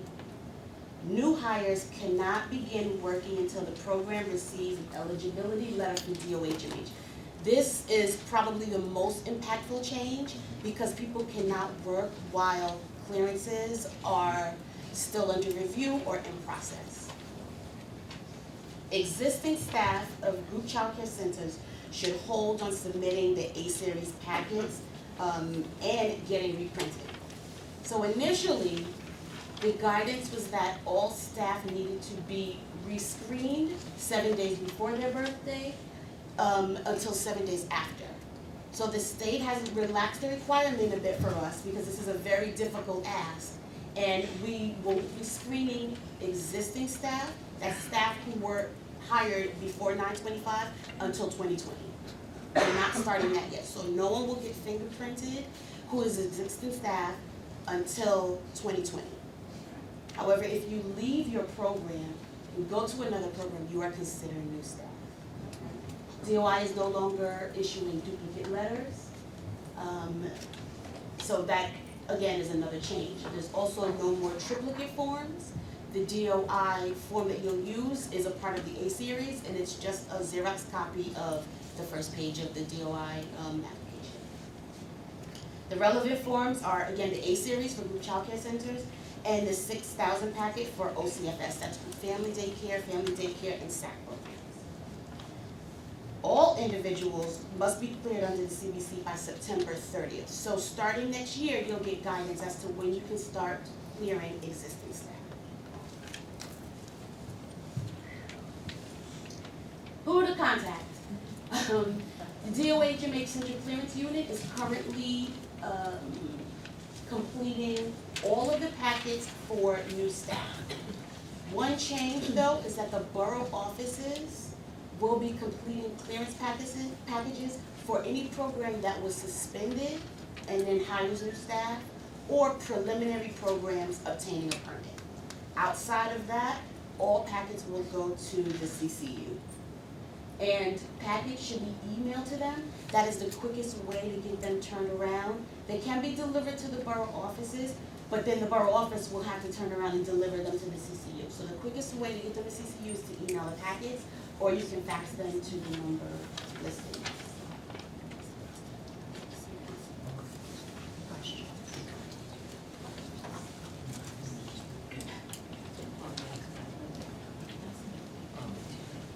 So thank you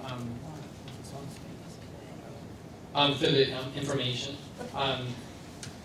just one specific thing I just do want to let people know is that right now, anyone who submitted staff to be cleared, new staff, in the first week of October still have not received clearance. We're talking a significant amount of time.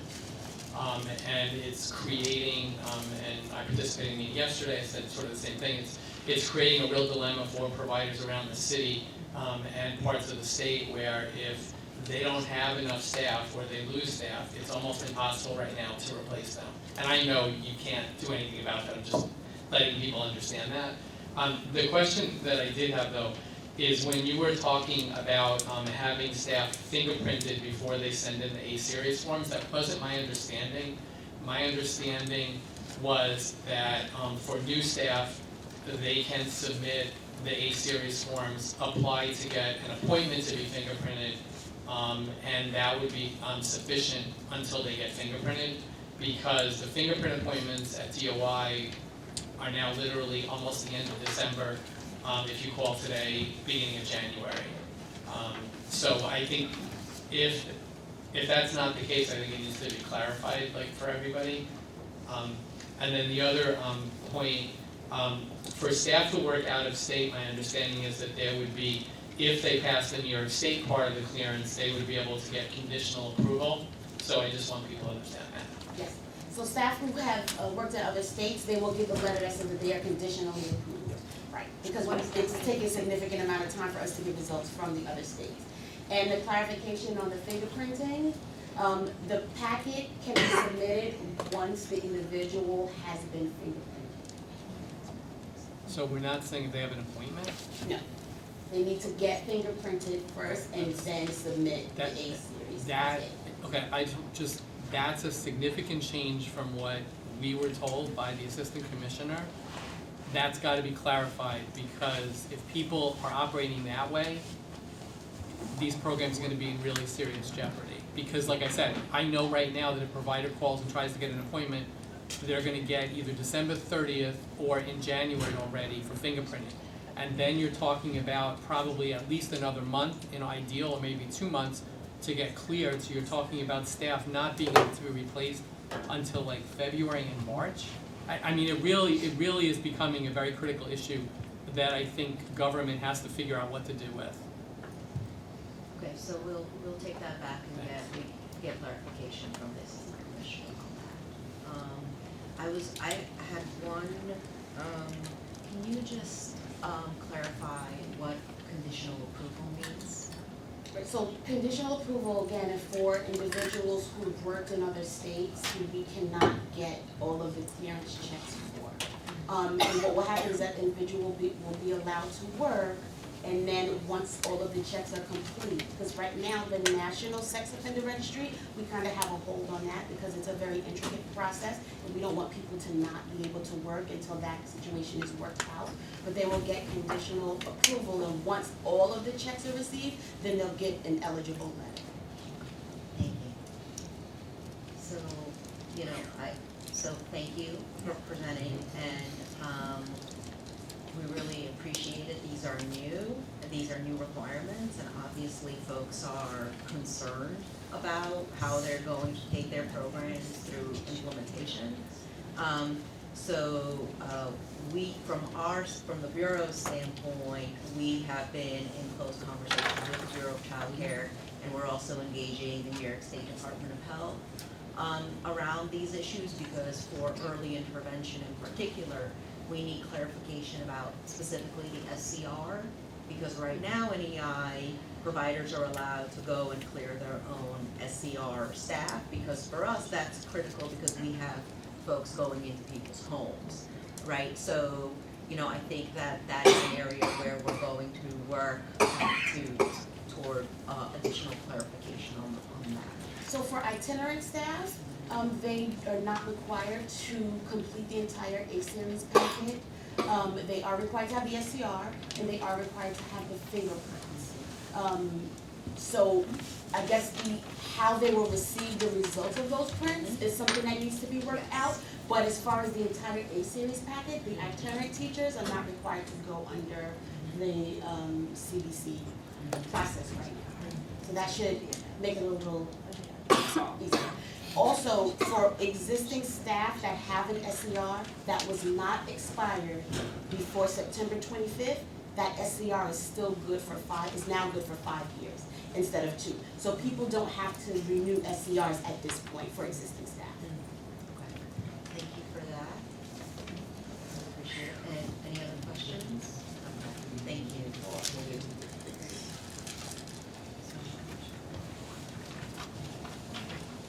Perfect. Now we'll have Alicia, Caleb, and Caitlin Moore provide an update on the Bronx Transition Coordinator pilot project in District 7.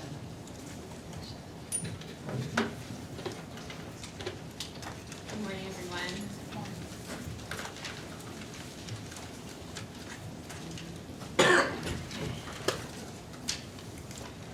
So today we're going to be providing an update on our Early Intervention Transition Initiative.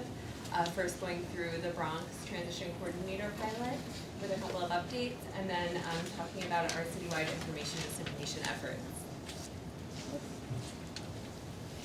So starting with the Transition Coordinator pilot. So this is an overview I've shared quite a few times here, so I'm going to go through it pretty quickly. We, as you all know, or as many of you know, we launched this pilot in January of 2019, and we focused on District 7, as that is a district where we know there's a high rate of referral to the CPSE, but it was also a 3K for all district, so we knew that there were options for families. Very soon, this program will expand to districts 9 and 10 as well, so we are starting to cover all of CPSE Region 1. This will provide the team with further access to Region 1 and expand communication with DOHMH collaboration for early intervention children and families requiring assistance. Through this pilot, we have also tested out our new data transfer mechanisms, such as EFACS, which I've talked about previously, where early intervention service coordinators fax directly to a secure DOE system. And so we will be expanding that now to all of CPSE Region 1. Our transition coordinators reach out to families proactively and conduct outreach to offer supports as families transition from EI into preschool. And through this pilot, we work really closely to build consistency across the field. Particularly, we work very closely with Alicia's team at the Bronx DOHMH Regional Office, but we also work very closely with CPSE Region 1. And also CPSE Region 2. Anything to add there? Yeah. Some highlights from the regional office. The Bronx Regional Office was really excited to partner with the DOE to provide support to families transitioning from EI into this preschool. We modified the scheduling practices to ensure that service coordinators can easily notify us on which families consented to have the transition coordinator participate in an IFSP meeting. We consulted with the TC team for individual cases which could have otherwise been delayed. The TC team was able to act as a liaison between us and the CPSC. We provided technical support, training, and case lists to agencies and service coordinators in District 7, identifying and following up on all pilot eligible kids, a total of 314. And there has been positive feedback from staff and parents about their involvement in the pilot project. And also, we saw the benefits of using EFACS. And we look forward to this collaboration to continue. Thank you, Alicia. So just wanted to quickly, sorry, I keep getting the arrows wrong. Just wanted to quickly go over how families can get support from our transition coordinators. Families can early intervention service coordinators ask for parental consent, and then we can reach out to families from there. Families can access us through coming to the Bronx Fordham Family Welcome Center at 1 Fordham Plaza. Families can text us and we will reach out to them. And families can email us at ei2preschool@schools@nyc.gov. And I just wanted to make a distinction we've been making recently as we've been sharing more information about our pilot in the field, is that those last two in particular are available to families citywide. So any family can text or email us. And I just want to make the distinction that rather than receiving transition coordinator support, families outside of the Bronx, we would just provide information via text or email, such as our DOE guide on the EI preschool transition, and maybe a bit more support depending on their question.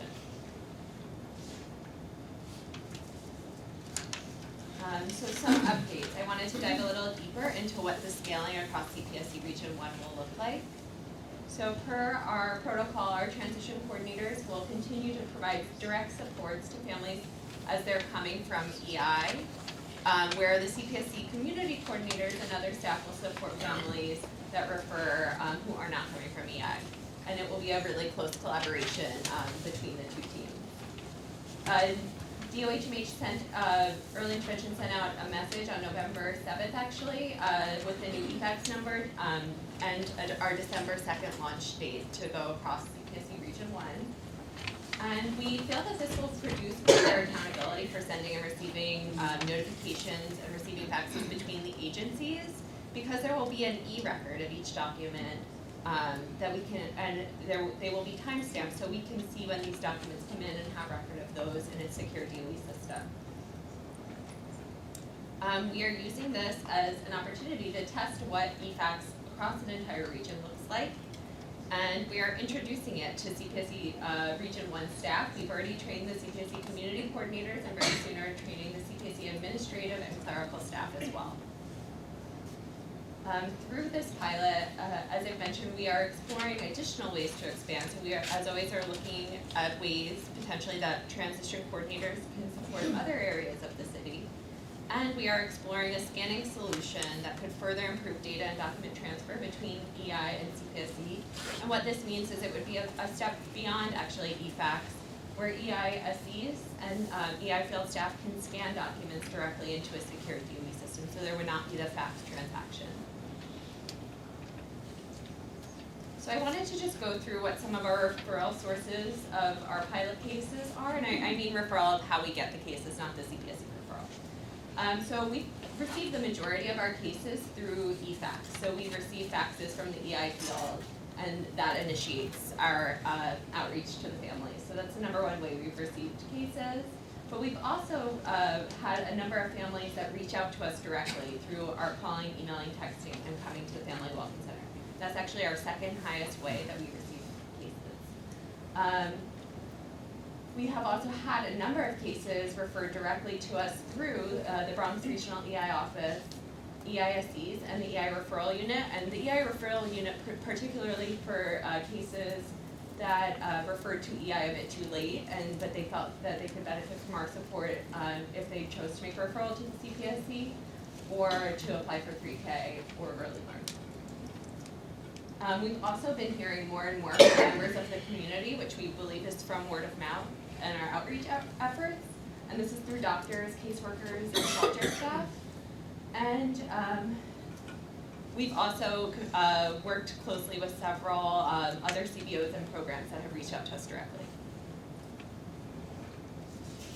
So just a couple pilot updates. So the number of children and families in our pilot, since I've made these slides, the numbers have actually grown. I know now we have over 340 cases, so we are growing daily. We have trained over 200 EISCs on the transition coordinator pilot in our initial launch, which was what Alicia had mentioned earlier. We have participated in a lot of, over 130 in-person meetings, including IFSP meetings and meetings through our walk-in center. And we've also found that our TCs are supporting families that speak over 15 languages, including Spanish, Bambara, Twi, American Sign Language. For over 60 of our families that submitted a referral 14 days or less before their 3rd birthday, we were able to expedite those cases and support families in scheduling evaluations and hold a meeting with the CPSC before age out. Families have also reached out to us in growing numbers after they've aged out of early intervention, to request support navigating the CPSE process. And we're introducing 3K for All and early learning programs to more and more families and have helped many apply and now enroll in these programs. So questions on the pilot before I move on to citywide information dissemination?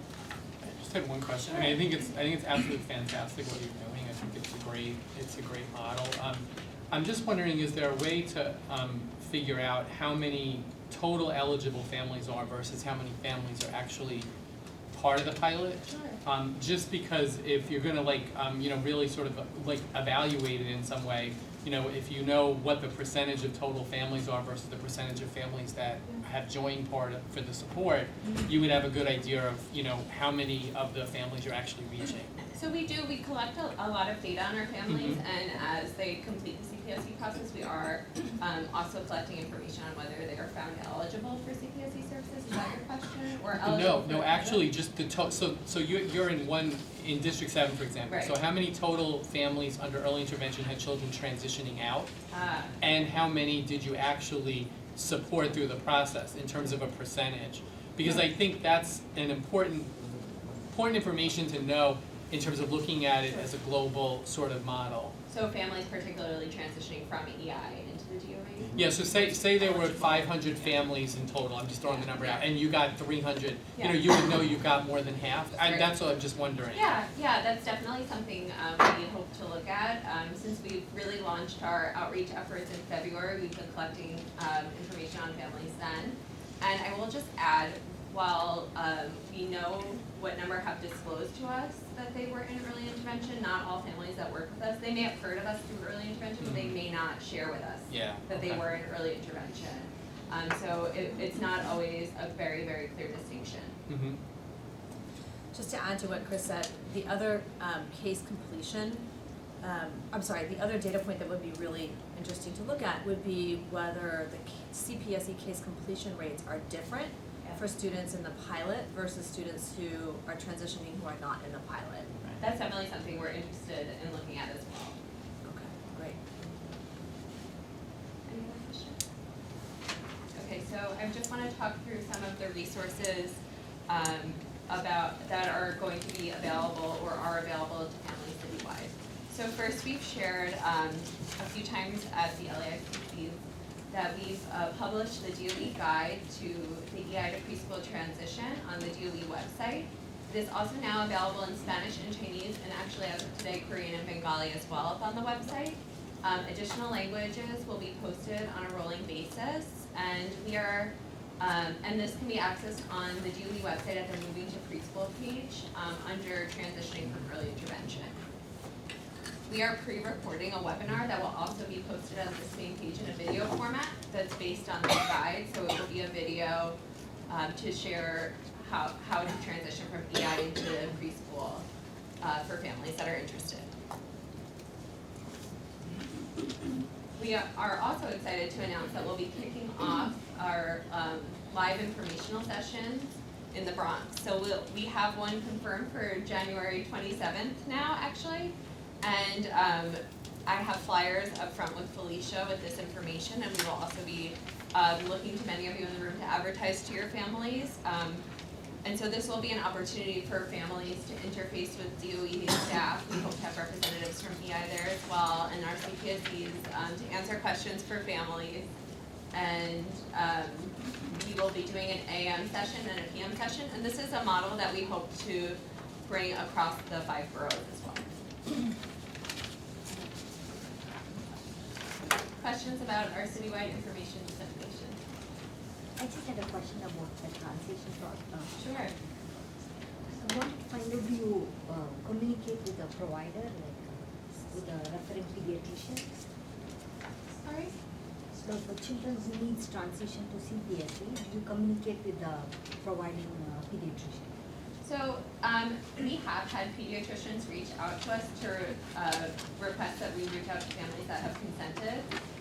But we don't actually, it is our plan is to expand some of our community-based organization and community organization outreach as we expand across the CPSE Region 1, and that's The medical community is definitely high up on our list of people that we want to proactively advertise our pilot to. So we plan 2 more.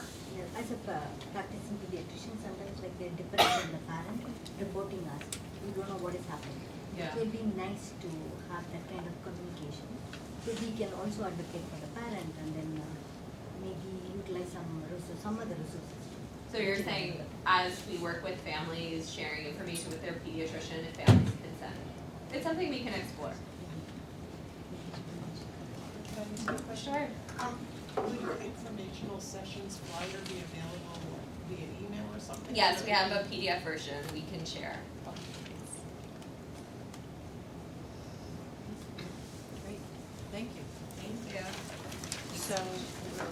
So we're running over on time, so we'll get better on that. But I think we should have public comment, because that would be appropriate. So we have one person signed up for public comment. Lindy Sullivan.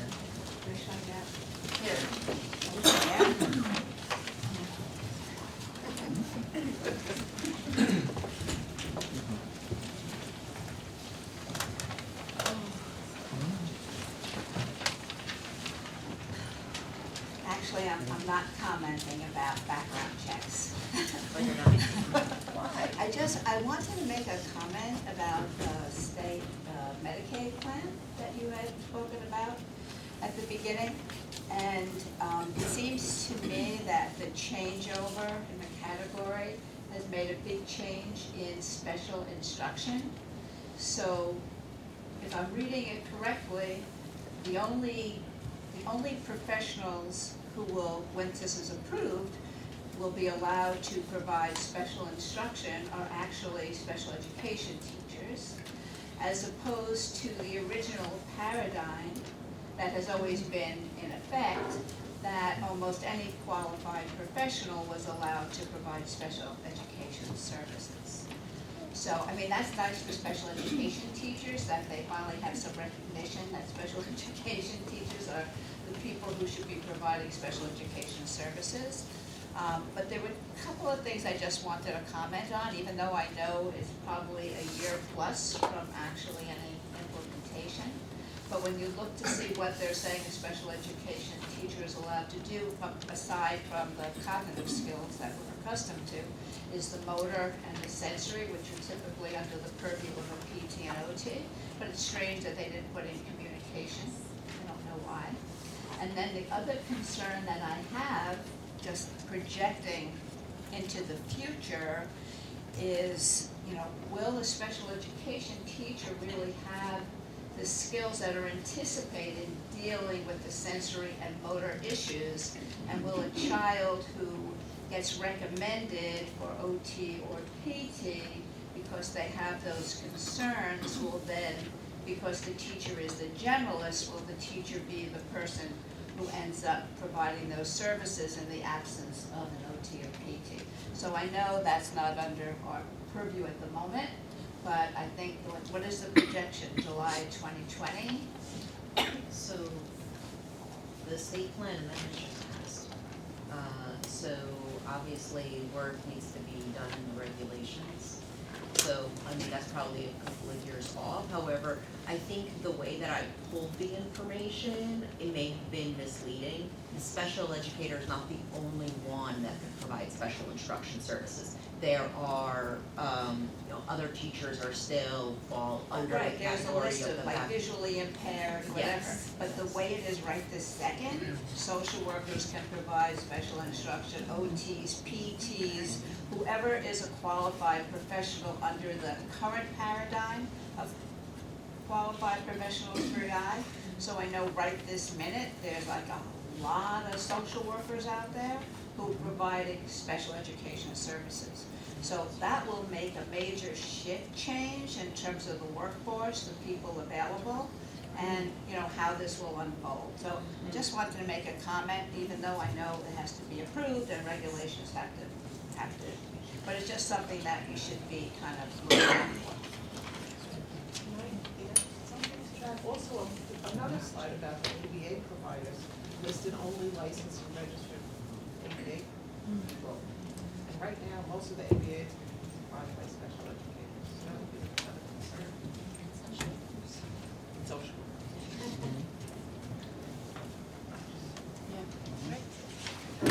Great, thanks everybody. We'll adjourn and have a great holiday.